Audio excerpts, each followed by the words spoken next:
The morning light over Denver was calm, unassuming, soft, and golden. It was the kind of day that promised nothing out of the ordinary. For Stacy Feldman, it began like any other Sunday. A quiet morning before a community carnival, before laughter and family, and another list of things that would fill the hours. She had no way of knowing that this morning would be her last. For those watching, stay with us. This story is not what it seems. Stacy was 44 years old, a devoted mother, the kind of person whose presence felt like warmth in a room. She was the youngest of 3 sisters, the one who made everyone laugh, the one who believed in happy endings. Her family said she glowed when she smiled, that she had a way of making even strangers feel seen. To her 2 children, she was everything: steady, loving, and endlessly patient. To her husband, Robert Feldman, she had been a loyal wife for nearly a decade. From the outside, they looked like the kind of couple that had it all: a nice home in Denver, 2 beautiful children, a life full of community events, school fundraisers, and family gatherings. But behind the smiling family photos, something darker was growing, something that had been building for years. Robert Feldman, known to friends as Bob, was charming, confident, and persuasive. He had a quick smile and an easy manner that made people like him instantly. Stacy had fallen for him hard. They'd met in the early 2000s, and after a whirlwind courtship, they married at the Ritz-Carlton in Montreal. Stacy wore a tiara that day because in her eyes, it really was her fairy tale come true. But fairy tales don't survive lies. As the years passed, that easy charm began to erode into control. Friends noticed subtle things: how Bob seemed to make every financial decision, how Stacy's name wasn't on any of their accounts, how she often downplayed her own exhaustion to keep the peace. She was doing everything to hold her marriage together, even when she knew something was deeply wrong. Bob wasn't the man he appeared to be. He struggled to keep jobs, moved from one sales gig to another, and behind Stacy's back was living a double life online, under fake names like Robert Wolf and Mike Reed. He cruised dating apps, pretending to be divorced, sometimes even changing his religion and age to fit whatever story he was selling that week. For Stacy, it was humiliating and painful, but she stayed. She stayed because she believed in family, in forgiveness, in trying one more time. But by early 2015, she was tired. She was done trying to fix a marriage built on deception. She just hadn't said it out loud yet. That would change the morning of March 1st. A few days earlier, Bob had been swiping through Tinder under one of his false identities when he matched with a woman named Susan McBride. She was kind, educated, and completely unaware that the man on her screen was married. Bob told her he was divorced, that his ex-wife had left him, that he was doing his best to raise 2 kids on his own. He was good at lies. He'd been practicing them for years. Their first date went smoothly. He was charming, funny, attentive. But when Susan tried to look him up later, something felt off. None of the details matched. There was no Robert Wolf living in Denver, no business listings, nothing. She felt uneasy. When she tried to end things, Bob manipulated her, spinning a story about being stalked online, about needing to protect his privacy. Against her better judgment, she agreed to see him again. 4 days before Stacy's death, they had dinner. They talked, drank wine, and later slept together. But something about him changed almost immediately afterward. His warmth vanished. His messages became cold, dismissive. That instinct that had been whispering to Susan before started shouting now. She went online again, determined to find the truth. It didn't take long. When she searched for Bob Feldman, she found a listing for the parent-teacher organization at Southmore Elementary. Stacy's name right there, president. The realization hit her like ice. He wasn't divorced. He was married, and the woman he'd lied about was very much alive. Susan could have walked away. Many people would have, but she didn't. She decided to do the right thing, even if it meant admitting to a stranger that she'd unknowingly become part of her husband's betrayal. At 6:20 that Sunday morning, Susan sent an email to Stacy. It was polite, direct, almost painfully honest. She told her she had met Bob on Tinder, that he said they were separated, and that she thought Stacy deserved to know. She even attached screenshots of their messages. A few hours later, Stacy called her. Despite what she had just learned, her tone was calm. She wasn't angry or hysterical. She was steady, almost resigned. "This isn't the first time," she said softly. "He's cheated before." Then she said the words that would later become a cornerstone of the prosecution's case: "I'm done with him." Those 4 words sealed her fate. By mid-morning, the Feldman children were at Temple Sinai for religious school. Bob had dropped them off around 8:30 a.m. Stacy was supposed to pick them up at noon and take them to a Purim carnival. But noon came, and she didn't show. The school tried calling her, then called Bob. He told them he'd come pick up the kids himself. 45 minutes passed before he arrived, disheveled, curt, oddly detached. He told the teachers there had been confusion about who was collecting the children, first saying he thought a friend would do it, then changing his story minutes later. Instead of going straight home, Bob took the kids to the carnival, then to a bike shop. He was buying time. When they finally got home around 3 p.m., his daughter ran inside, excited to tell her mother about her prizes from the carnival. But Bob stopped her. "Put your coat away downstairs," he said. "Don't go upstairs." Then came the 911 call. Bob's voice trembled. "Oh my God, I need help. Please, my wife's not breathing." He told the operator he found Stacy in the shower, unconscious, water running, that he'd pulled her out, tried CPR, done everything he could. But when paramedics arrived, something didn't add up. The floor was dry, not a drop of water anywhere. If she'd been pulled from a running shower, the floor should have been soaked. And despite Bob's claim that he was performing CPR, the 911 recording had none of the sounds consistent with it. Instead, there were strange noises, objects moving, a toilet flushing, items clattering. When first responders arrived, Stacy was cold to the touch. She was already gone. Bob's performance continued. He acted dazed, confused, stumbling through his story as detectives watched him closely. His behavior didn't feel real. It felt rehearsed. One investigator later wrote that it seemed as though he was pretending to be in shock. Still, there was no immediate proof of a crime. The bathroom looked ordinary, the scene tidy, and without any clear sign of struggle, authorities couldn't yet call it foul play. The autopsy would have to decide. The next morning, March 2nd, the autopsy began. Dr. Kelly Krobanski, a relatively new pathologist, examined Stacy's body. What she found was unusual. More than 80 separate injuries, bruises, abrasions, and a chipped tooth. There were petechial hemorrhages in her eyes, tiny burst blood vessels, often a sign of suffocation or strangulation. But with no single fatal injury and no clear cause, the manner of death was listed as undetermined. It was the kind of ruling that keeps cases frozen in limbo. And for nearly 3 years, that's exactly where it stayed. Bob collected his wife's $750,000 life insurance payout within months. He told people she'd slipped, that it had been a terrible accident, that he was trying to move on for the sake of the kids. But behind closed doors, he continued lying, continued dating, continued playing the role of the grieving husband in public while privately living without consequence. What he didn't count on was Stacy's family, especially her sister, Susan Ullman. Susan didn't believe a word of it, not from the moment she got the call. She was at home in Boston when her father phoned that Sunday afternoon. "Stacy's gone," he said. For a moment, she couldn't process it. "What happened?" she asked. When her father said it was an accident in the shower, her stomach dropped. "No," she said quietly. "He did it. Bob killed her. It wasn't a guess. It was instinct." Susan knew the dynamics of that marriage, the control, the fear, the years of quiet endurance. And she knew her sister. Stacy wasn't clumsy, wasn't careless, wasn't someone who would just slip and fall. But proving it would be a different story. Over the next months, Susan tried to get the case reopened, but with an undetermined cause of death, police couldn't proceed. Bob remained free, even smug. He was telling people Stacy had been sick, that she'd been using substances, lies meant to discredit her, even in death. But Susan refused to let her sister be forgotten. She started making calls, medical experts, advocacy groups, anyone who would listen. And in 2017, 2 years after Stacy's death, she finally found someone who could help.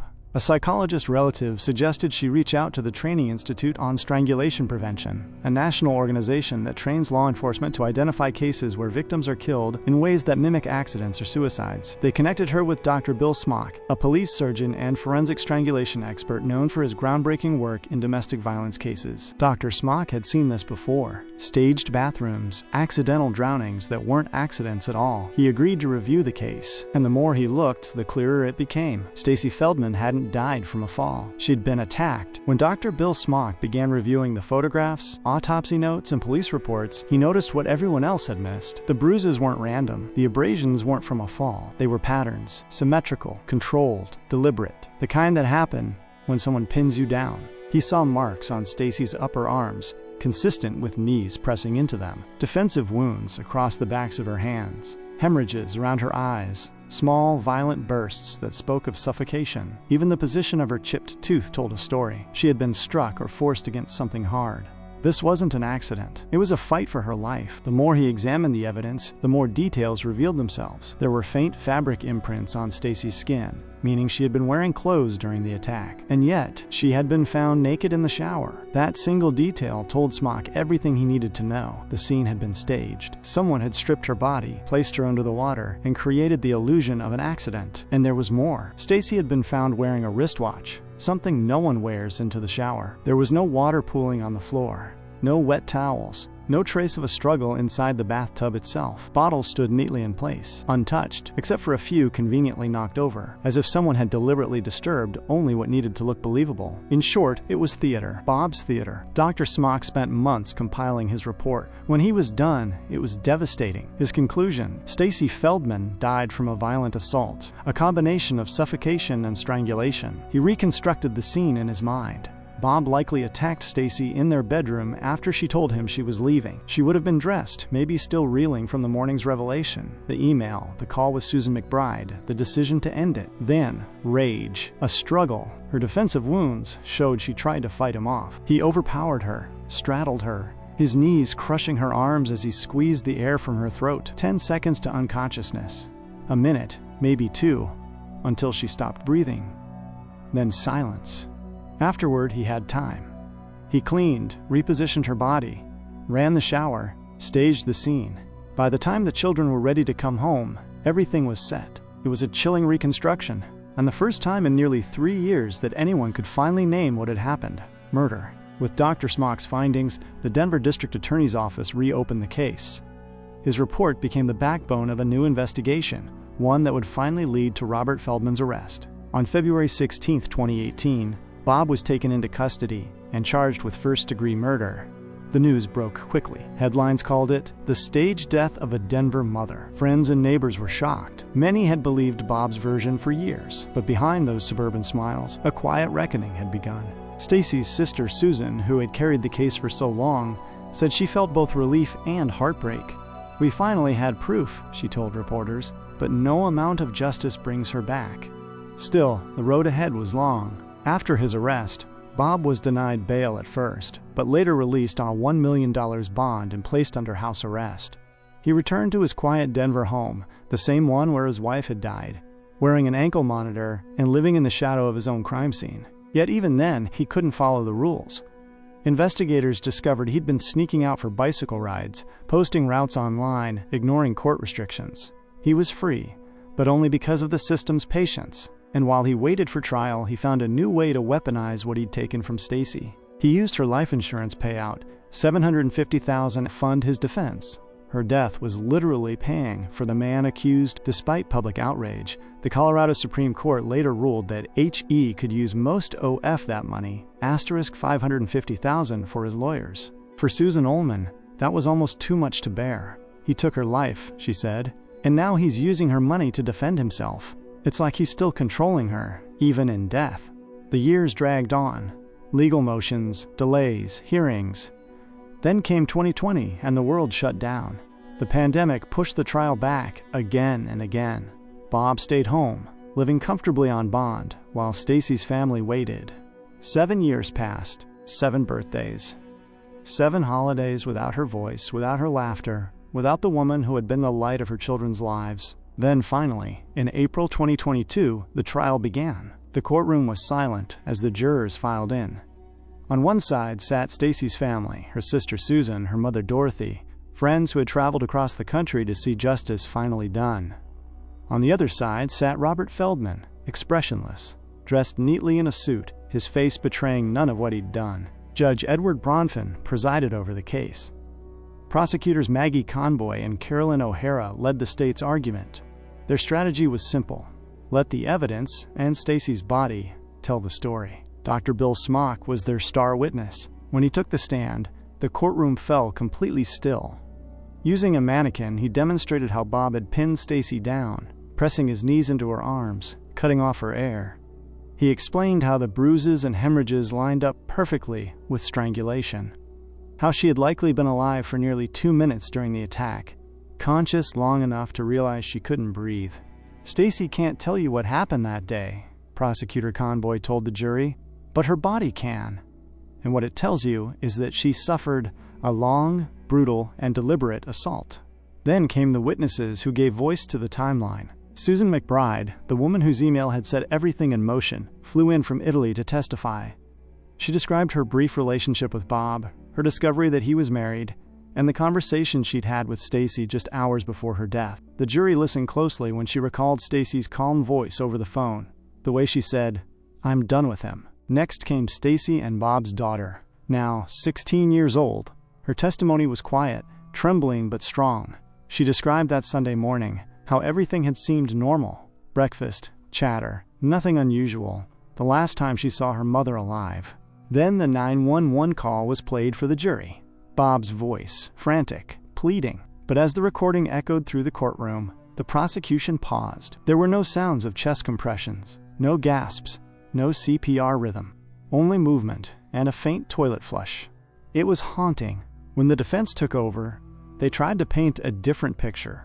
Bob's attorney, Jeffrey Pagliuca, called Dr. Smock a, quote, hired gun, arguing that 3 other pathologists had ruled Stacy's death undetermined.